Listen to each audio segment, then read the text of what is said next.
ఓం శాంతి 1-2-2025 మధురమైన పిల్లలు, ఆత్మలైన మీ స్వధర్మం శాంతి, మీ దేశం శాంతిధామం, ఆత్మలైన మీరు శాంతి స్వరూపులు.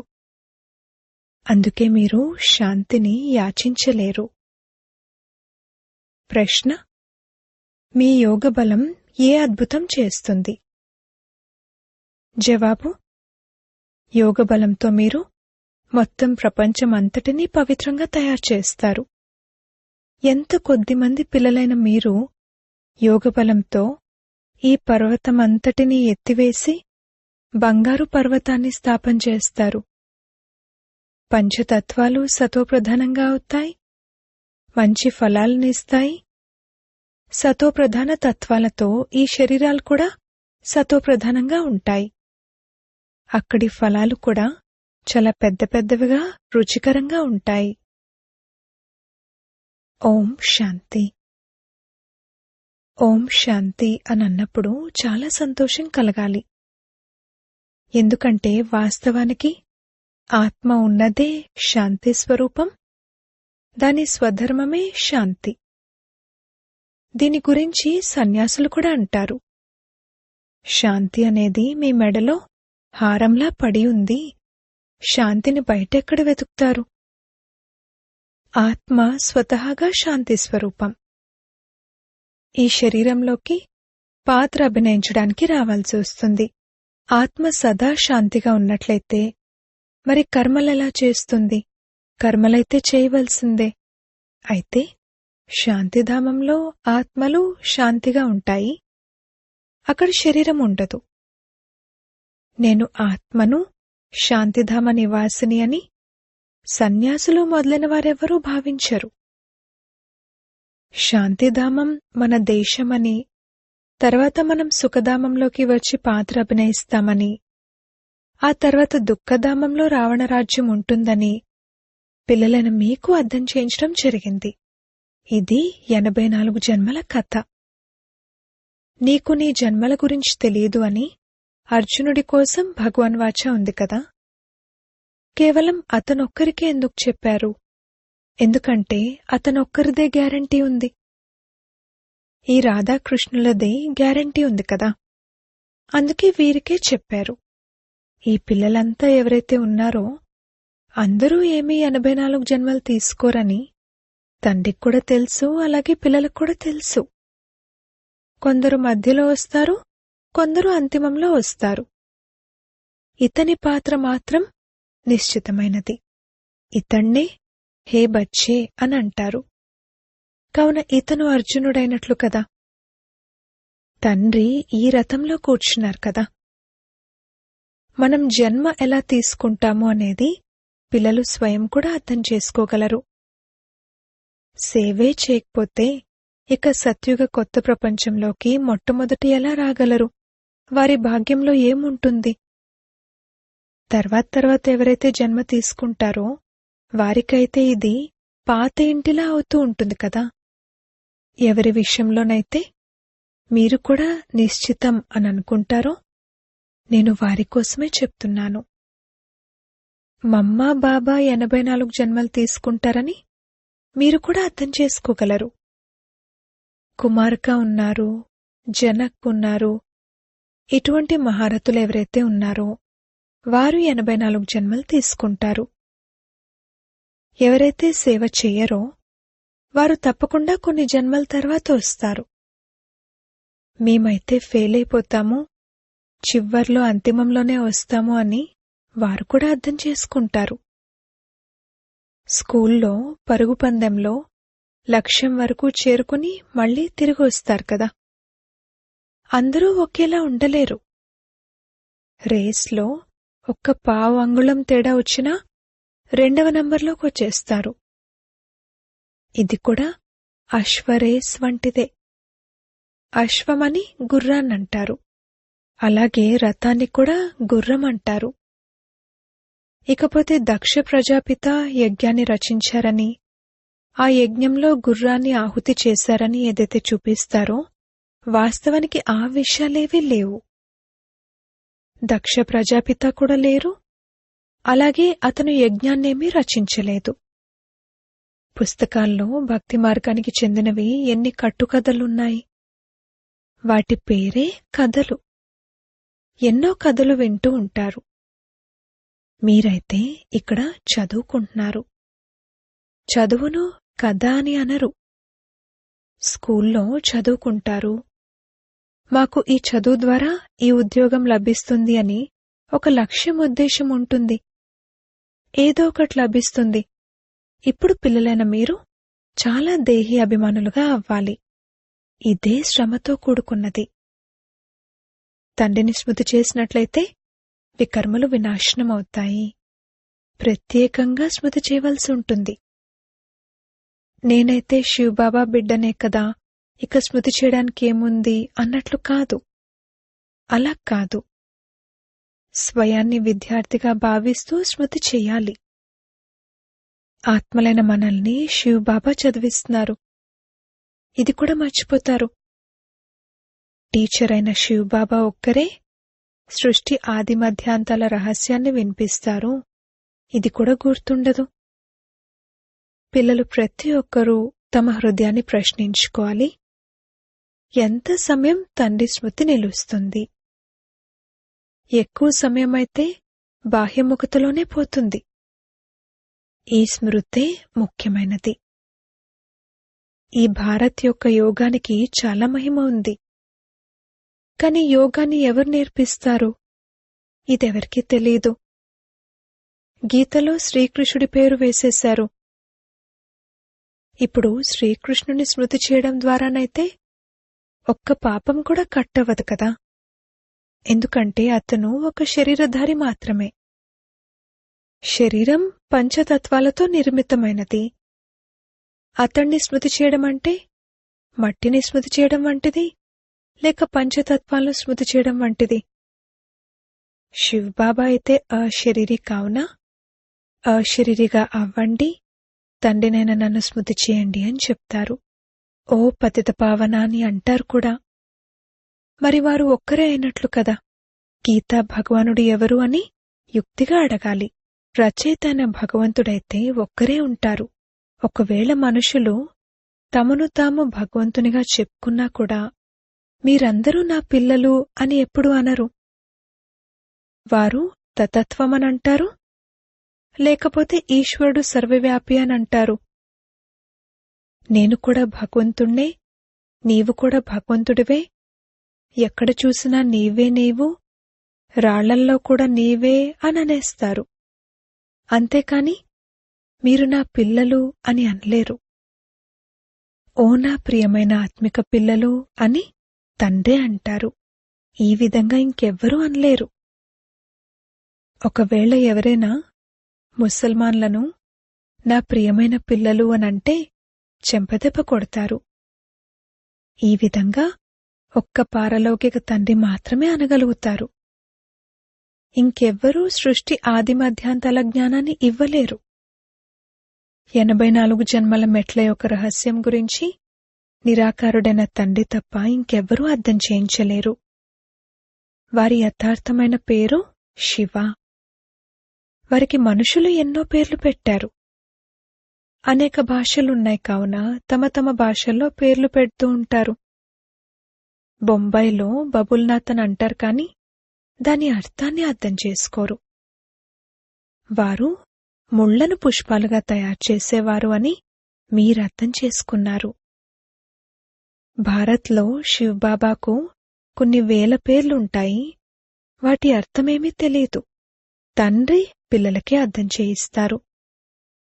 అందులోనూ మాతలను బాబా ఎక్కువ ముందు ఉంచుతారు. ఈ రోజుల్లో స్త్రీలను కూడా గౌరవిస్తున్నారు. ఎందుకంటే తండ్రి వచ్చారు కదా. తండ్రి మాతల మహిమను ఉన్నతంగా చేస్తారు. మీరు శివశక్తి సైన్యం. మీకే శివబాబా గురించి తెలుసు. సత్యమైతే ఒక్కటే. సత్యం యొక్క నావ ఊగిసలాడుతుంది కాని ఎప్పుడు మునగదు అని గానం చేయబడుతుంది కూడా. కావున మీరే ఆ సత్యమైన వారు. కొత్త ప్రపంచాన్ని స్థాపన చేస్తున్నారు. మిగిలిన అసత్యమైన నావలన్నీ అంతమైపోతాయి. మీరు కూడా ఇక్కడ రాజ్యమేమి చెయ్యరు. మీరు మరుసటి జన్మలోకి వెళ్లి రాజ్యం చేస్తారు. ఇవి చాలా గుప్తమైన విషయాలు. ఇవి మీకు మాత్రమే తెలుసు. ఈ బాబా దొరుకుండకపోతే ఏమీ తెలిసేది కాదు. ఇప్పుడు తెలుసుకున్నాము. ఇతను యుధిష్ఠరుడు. ఇతను యుద్ధ మైదానంలో పిల్లలను నిలబెడతారు. ఇది అహింసాయుతమైనది. మనుషులు కొట్టుకోవడాన్నే హింస అని అనుకుంటారు. తండ్రి అంటారు, మొట్టమొదటి ముఖ్యమైన హింస కామఖడ్గాన్ని ఉపయోగించడము. అందుకే కామం మహాశత్రు అన్నారు. దీనిపైనే విజయం పొందాలి. ముఖ్యమైన విషయమే కామవికారానికి సంబంధించింది. పతితులు అనగా వికారులు. పతితంగా అయ్యేవారినే వికారులు అంటారు. వారు వికారాల్లోకి వెళ్తారు. క్రోధం చేసేవారిని వీరు వికారులు అని అనరు. క్రోధం కలవారిని క్రోధి అని, లోభం కలవారిని లోభి అని అంటారు. దేవతలను నిర్వికారులు అంటారు. దేవతలు నిర్లోభులు, నిర్మోహులు మరియు నిర్వికారులు. వారెప్పుడూ వికారాల్లోకి వెళ్లరు. వికారాలు లేకుండా పిల్లలెలా పుడతారు అని మిమ్మల్ని అడుగుతారు. మరి దేవతలు నిర్వికారులుగా భావిస్తారు కదా. ఆ ప్రపంచమే నిర్వికారి ప్రపంచం. ద్వాపర కలియుగాలు వికారి ప్రపంచం. స్వయాన్ని వికారులని, దేవతలను నిర్వికారులని అంటారు కదా. ఒకప్పుడు మనం కూడా వికారులమేనని మీకు తెలుసు. ఇప్పుడు వీరిలా నిర్వికారులుగా తయారవుతున్నాము. ఈ లక్ష్మీనారాయణలు కూడా స్మృతి బలంతో ఈ పదవిని పొందారు. మళ్లీ పొందుతున్నారు. మనమే దేవీదేవతలుగా ఉండేవారము. మనం కల్పపూర్వం ఇటువంటి రాజ్యాన్ని పొందాము. దానిని పోగొట్టుకున్నాము. మళ్లీ మనం పొందుతున్నాము. ఈ చింతనే బుద్ధిలో ఉన్న సంతోషం ఉంటుంది.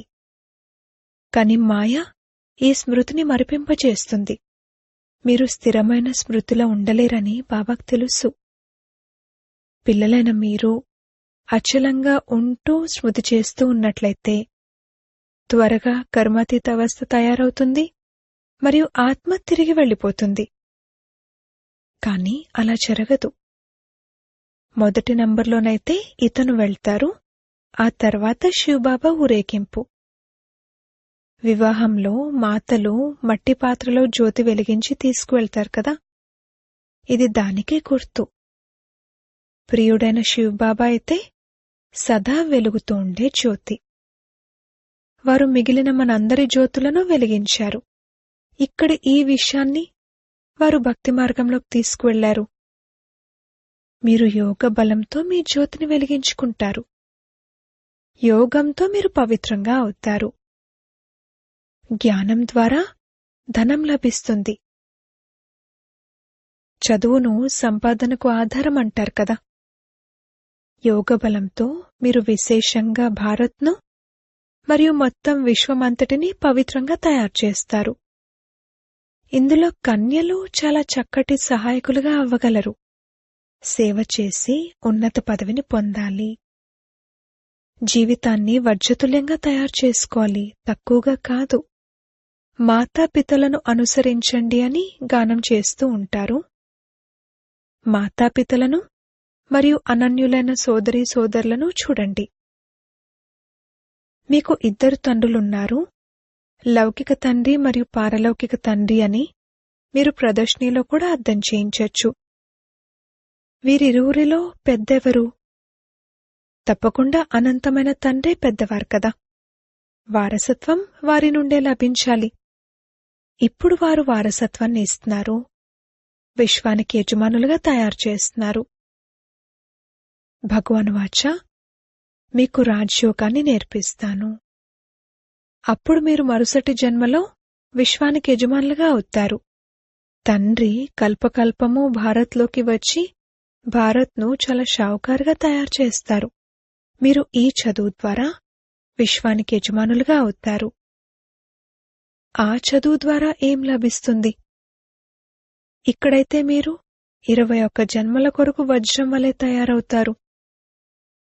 ఆ చదువుకు ఈ చదువుకు రాత్రికి పగలుకు ఉన్నంత తేడా ఉంది. ఇక్కడ తండ్రి, టీచర్ మరియు గురువు ఒక్కరే. కావున తండ్రి యొక్క వారసత్వాన్ని, టీచర్ యొక్క వారసత్వాన్ని మరియు గురువు యొక్క వారసత్వాన్ని అన్నింటినీ ఇస్తారు.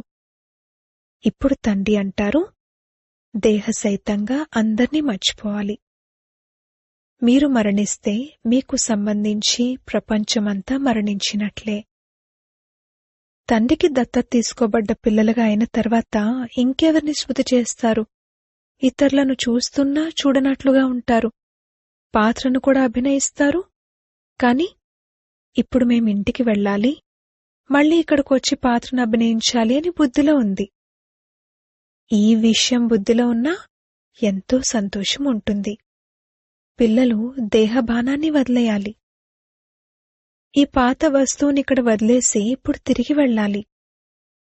నాటకం పూర్తవుతుంది. పాత సృష్టికి నిప్పంటుకుంటుంది. అందుల పిల్లలు అందులు అజ్ఞాన నిద్రలో నిద్రిస్తూ ఉన్నారు.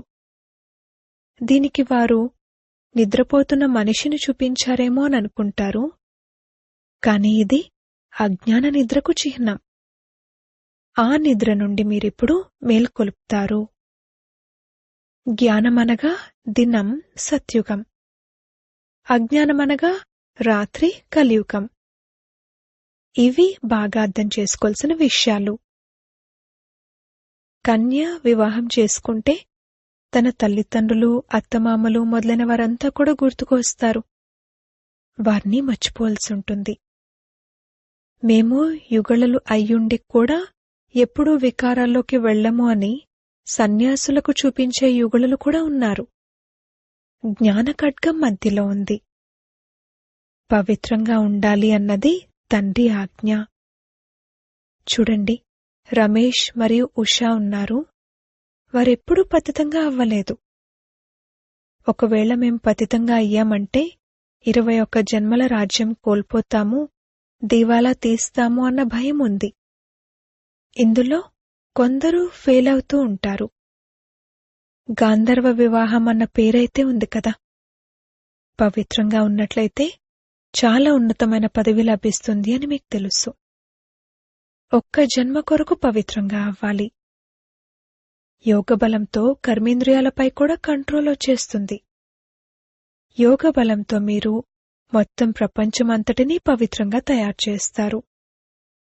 ఎంత తక్కువ మంది పిల్లలైన మీరు యోగబలంతో ఈ పర్వతమంతటినీ ఎత్తివేసి బంగారు పర్వతాన్ని స్థాపన చేస్తారు. మనుషులు ఇది అర్థం చేసుకోరు. వారు గోవర్ధన పర్వతం చుట్టూ ప్రదక్షిణ చేస్తూ ఉంటారు. తండ్రి వచ్చి మొత్తం ప్రపంచమంతటినీ బంగారు యుగంగా తయారు చేస్తారు. అంతేకాని హిమాలయ పర్వతం బంగారంలా మారిపోతుందని కాదు. అక్కడ బంగారం యొక్క గనులు నిండుగా ఉంటాయి. పంచతత్వాలు సతోప్రధానంగా ఉంటాయి. ఫలాలు కూడా బాగా ఇస్తాయి. సతోప్రధానమైన తత్వాలతో ఈ శరీరాలు కూడా సతోప్రధానంగా ఉంటాయి. అక్కడి ఫలాలు కూడా చాలా పెద్ద పెద్దవిగా రుచికరంగా ఉంటాయి. దాని పేరే స్వర్గం. స్వయాన్ని ఆత్మగా భావిస్తూ తండ్రిని స్మృతి చేయడం ద్వారానే వికారాలు వదిలిపోతాయి. దేహాభిమానం రావడం వలన వికారాల చేష్ట జరుగుతుంది. యోగి ఎప్పుడూ వికారాల్లోకి వెళ్లరు. జ్ఞానబలమున్నా యోగిగా లేకపోతే కింద పడిపోతారు. పురుషార్థం గొప్పదా లేక ప్రారబ్ధం గొప్పదా అని అడిగినట్లయితే పురుషార్థమే గొప్పది అని అంటారు. అదేవిధంగా ఈ రెండింటిలో యోగమే గొప్పది అని అంటారు. యోగంతోనే పతితం నుండి పావనంగా అవుతారు. ఇప్పుడు పిల్లలైన మీరైతే మేము అనంతమైన తండ్రి నుండి చదువుకుంటున్నాము అని అంటారు. మనుషుల ద్వారా చదువుకుంటే ఏం లభిస్తుంది? నెలకు ఎంత సంపాదన ఉంటుంది? ఇక్కడ మీరు ఒక్కొక్క రత్నాన్ని ధారణ చేస్తారు. ఇవి లక్షల రూపాయలు విలువ చేస్తాయి. అక్కడ ధనాన్ని లెక్కపెట్టరు. లెక్కలేనంత ధనం ఉంటుంది. అందరికీ తమ తమ పొలాలు మొదలైనవి ఉంటాయి. ఇప్పుడు తండ్రి అంటారు, నేను మీకు రాజయోగాన్ని నేర్పిస్తాను. ఇది మీ లక్ష్యం, ఉద్దేశం. పురుషార్థం చేసి ఉన్నతంగా తయారవ్వాలి. రాజధాని స్థాపన అవుతుంది. ఈ లక్ష్మీనారాయణలు ప్రారబ్ధాన్ని ఎలా పొందారు? వీరి ప్రారబ్ధాన్ని తెలుసుకుంటే ఇక ఇంకేం కావాలి? ప్రతి కల్పము 5000 సంవత్సరాల తర్వాత తండ్రి వస్తారని, వచ్చి భారత్ను స్వర్గంగా తయారు చేస్తారని ఇప్పుడు మీకు తెలుసు. కావున పిల్లలకు సేవ చేయాలి అన్న ఉల్లాసం ఉండాలి. ఎప్పటి వరకైతే ఎవరికీ దారి తెలియజేయమో అప్పటి వరకు భోజనం చెయ్యము అని ఇంతటి ఉల్లాస ఉత్సాహాలున్నట్లయితే ఉన్నత పదవిని పొందగలరు. అచ్చా, మధురాతి మధురమైన సిక్కిలదే పిల్లలకు మాతా పిత బాప్దాదాల ప్రియ స్మృతులు మరియు గుడ్ మార్నింగ్. ఆత్మిక పిల్లలకు ఆత్మిక తండ్రి నమస్తే. ధారణ కొరకు ముఖ్య సారము. మొదటి పాయింట్, ఈశ్వరీయ సేవ చేస్తూ మీ జీవితాన్ని 21 జన్మల కొరకు వజ్రం వలె తయారు చేసుకోవాలి. మాతాపితలను మరియు అనన్యులైన సోదరీ సోదరులనే అనుసరించాలి. రెండవ పాయింట్, కర్మాతీత అవస్థను తయారు చేసుకునేందుకు దేహసహితంగా అందర్నీ మర్చిపోవాలి. మీ స్మృతిని అచలంగా మరియు స్థిరంగా తయారు చేసుకోవాలి. దేవతల వలె నిర్లోభులుగా, నిర్మోహులుగా, నిర్వికారులుగా అవ్వాలి. వరదానము. తపిస్తున్న ఆత్మలకు ఒక్క క్షణంలో గతి సద్గతుల్నిచ్చే మాస్టర్ దాతా భవ. ఏ విధంగా స్థూలమైన సీజన్ కోసం ఏర్పాట్లు చేస్తారో, ఎవరికి ఇబ్బంది కలగకూడదని, సమయం వృధా కాకూడదని సేవాదారులను, సామాగ్రిని అన్నింటినీ సిద్ధం చేస్తారో, అలాగే ఇప్పుడు సర్వాత్మల గతి సద్గతిని చేసే అంతిమ సీజన్ రాబోతుంది. తపిస్తున్న ఆత్మలకు క్యూలో నిలబెట్టే కష్టమివ్వకండి. వారు వస్తూ ఉండాలి మరియు తీసుకుంటూ ఉండాలి. దీనికోసం ఎవరు రెడీగా అవ్వండి. పురుషార్థి జీవితంలో ఉండడం కంటే కూడా ఉన్నతంగా ఇప్పుడు దాతా స్వరూపపు స్థితిలో ఉండండి. ప్రతి సంకల్పంలో, ప్రతి క్షణంలో మాస్టర్ దాతాగా ఉంటూ వెళ్ళండి. స్లోగన్. ప్రభువును బుద్ధిలో హాజరుగా ఉంచుకున్నట్లయితే సర్వప్రాప్తులు చిత్తం ప్రభు అంటూ హాజరవుతాయి. అవ్యక్త సూచనలు. ఏకాంత ప్రియులుగా అవ్వండి. ఏకతను మరియు ఏకాగ్రతను అలవర్చుకోండి. ఏకతతో పాటు ఏకాంత ప్రియులుగా అవ్వాలి. ఎవరికైతే అనేక వైపుల నుండి బుద్ధియోగం తెగిపోయి ఉంటుందో మరియు ఒక్కరికే ప్రియులుగా ఉంటారో వారే ఏకాంత ప్రియులు. ఒక్కరికే ప్రియులుగా ఉన్న కారణంగా ఒక్కరి స్మృతిలోనే ఉండగలరు. ఏకాంత ప్రియులు అనగా ఒక్కరు తప్ప మరెవ్వరూ లేరు. సర్వ సంబంధాలను, సర్వ ఆనందాలను ఒక్కరి నుండి తీసుకునేవారే ఏకాంత ప్రియులుగా అవ్వగలరు. ఓం శాంతి.